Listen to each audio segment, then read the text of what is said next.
Hello à tous.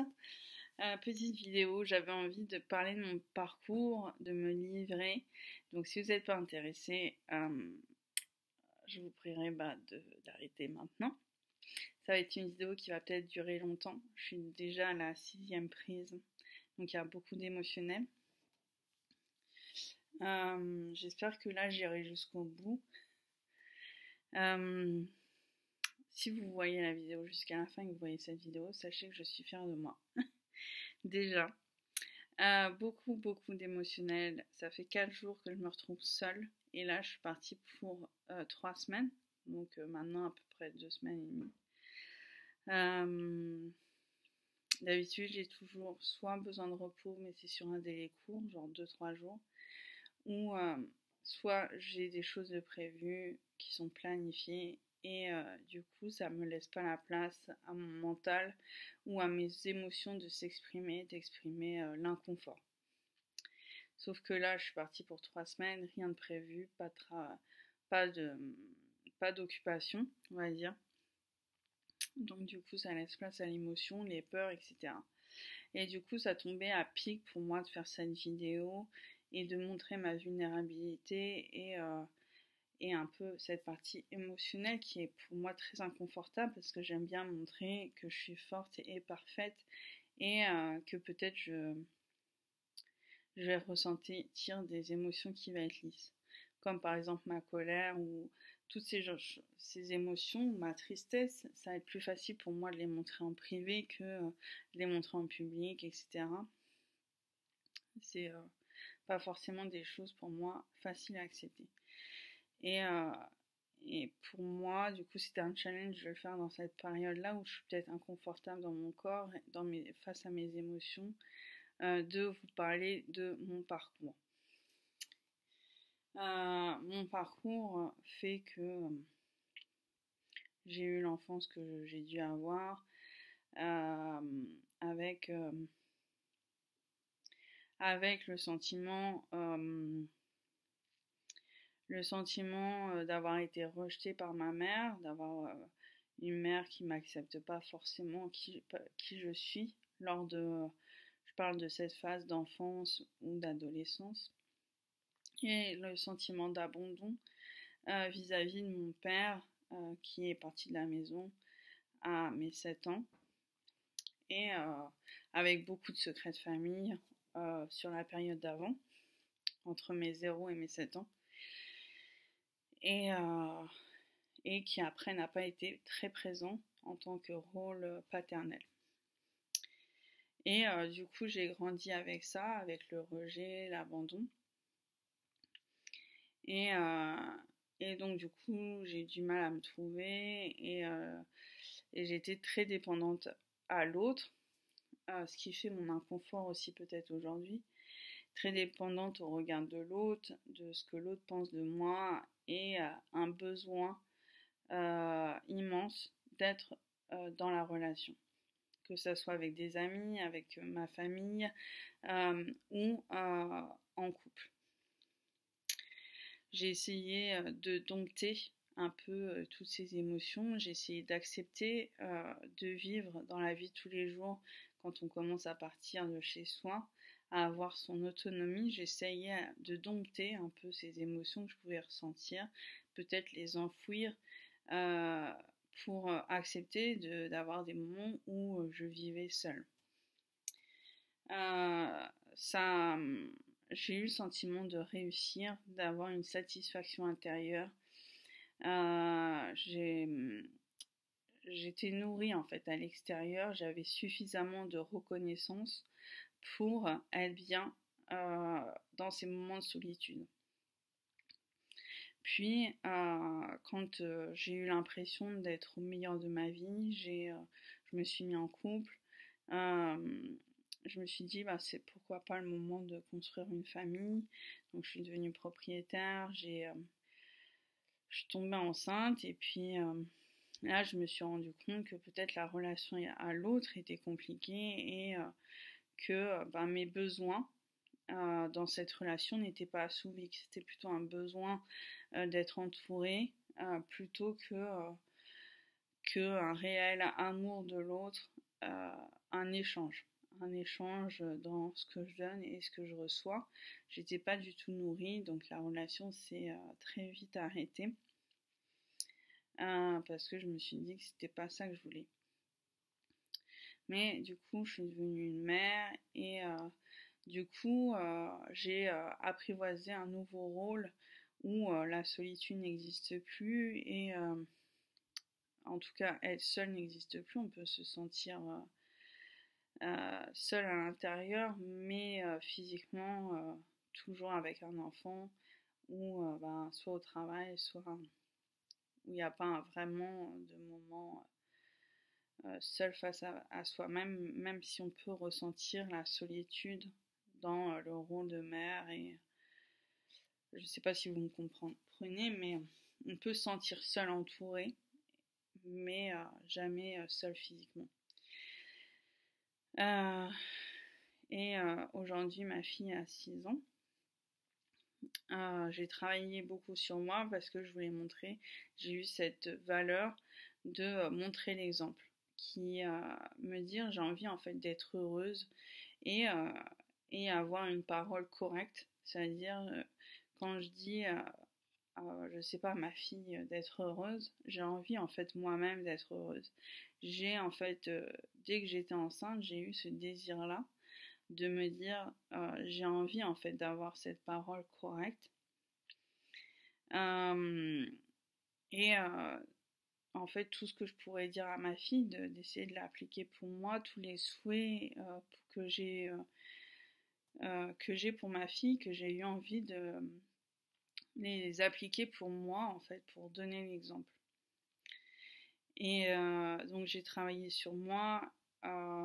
J'ai commencé par tout ce qui touche autour de la renaissance, qui est une de mes valeurs principales dans l'accompagnement. C'est pour ça que par exemple en astrologie, ma planète préférée est Pluton. Donc en fait détruire pour reconstruire, un peu comme l'image que j'ai, c'est un peu le phénix qui renaît de ses cendres. Mais où on a besoin en fait des fois de déconstruire tout notre monde pour reconstruire en fait vers ce quoi on a envie d'aller. Et en fait, dès il y a 6 ans, ça a été le premier truc vers lequel je suis allée, la renaissance. Cette phase en fait où on, on détruit tout et on reconstruit. Donc ça a été dur en fait de reconstruire malgré tout, même si c'est le premier truc vers lequel je suis allée. Ça a été dur de reconstruire quand on ne sait pas réellement ce qu'on veut en fait. Quand j'ai grandi en fait 26 ans de ma vie avec à faire pour les autres. Ce que les autres attendent dans leur regard, dans les messages qu'ils peuvent me renvoyer. Donc au final, je ne savais pas ce que moi, Sophie, j'avais réellement envie en fait d'être. Qu'est-ce qui pouvait réellement résonner avec moi et pas résonner dans le regard de mes amis, dans le regard de ma famille, dans le regard d'un conjoint ou d'une conjointe. En fait, je savais pas en fait qui moi j'étais et qu'est-ce que moi j'avais réellement envie.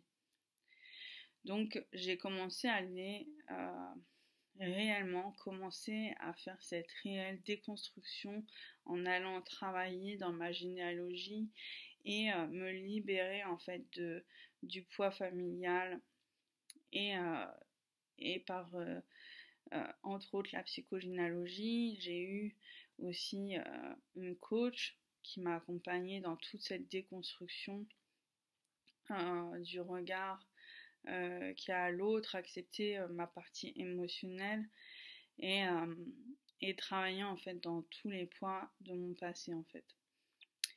Pour en fait aller pouvoir découvrir qui moi je suis, qu'est-ce que moi j'ai envie, qui a fait en fait aujourd'hui que je me suis rendu compte que professionnellement j'avais un travail très alimentaire comme beaucoup on peut avoir et que j'ai eu en fait ce désir en fait d'accompagner et de transmettre en fait ce que j'avais et c'est devenu en fait un désir profond de me dire en fait Sophie, il y a peut-être 20 ans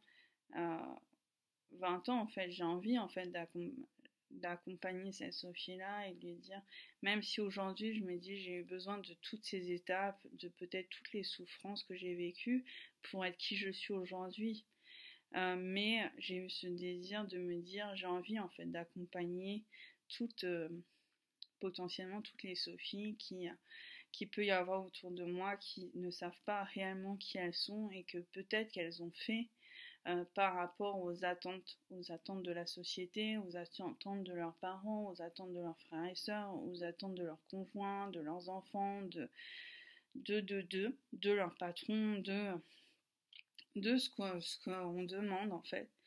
Et c'est devenu réellement un désir d'accompagner là-dedans. Donc du coup, tout ce qui tourne autour de la généalogie, ça m'a passionnée. Ça m'a passionnée depuis la première fois où moi j'ai fait ce travail sur moi-même, donc il y a 6 ans. Il y a 5 ans et demi. J'ai fait en janvier 2016. Janvier 2017 plutôt. Et en fait, c'est devenu une passion, donc je l'ai fait sur moi-même. Après, j'ai fait des recherches pour comprendre en fait tout. J'ai fait des recherches par moi-même, j'ai fait diverses formations sur la généalogie, sur la numérologie appliquée à la généalogie, sur aussi l'astrologie. J'ai voulu appliquer au couple, dans les relations en fait en règle générale, que ce soit le couple, les amitiés, mais aussi la famille, pour en fait aller comprendre toutes ces relations en fait. Et parce que moi justement je me perdais dans ces relations et de comprendre en fait le jeu qui se joue dans ces relations. Donc il y a mon jeu, le jeu de l'autre, donc J-E, mais aussi J-E-U-X. Donc en fait comprendre ces différents jeux et mon jeu, le jeu de l'autre et le nous. Et en fait comprendre tout ça pour pouvoir en fait comprendre qui on est dans notre unicité, mais qui on est dans la relation qui peut être autre chose en fait, qui peut être totalement autre chose.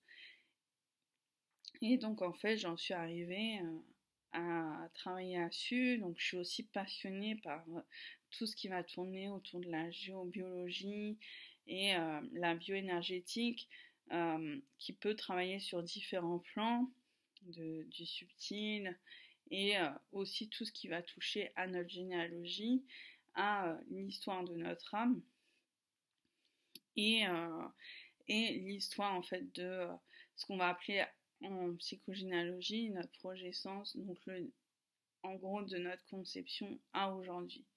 Donc le progéscence, c'est plutôt à partir des 9 mois en fait, avant qu'on soit dans le ventre de notre mère, 9 mois avant qui est la partie de conception, 9 mois dans le ventre de notre mère et les 9 premiers mois de notre vie. Tout ça c'est le progésence, le projet de nos parents d'avoir un enfant et le sens qu'ils mettent derrière ce projet.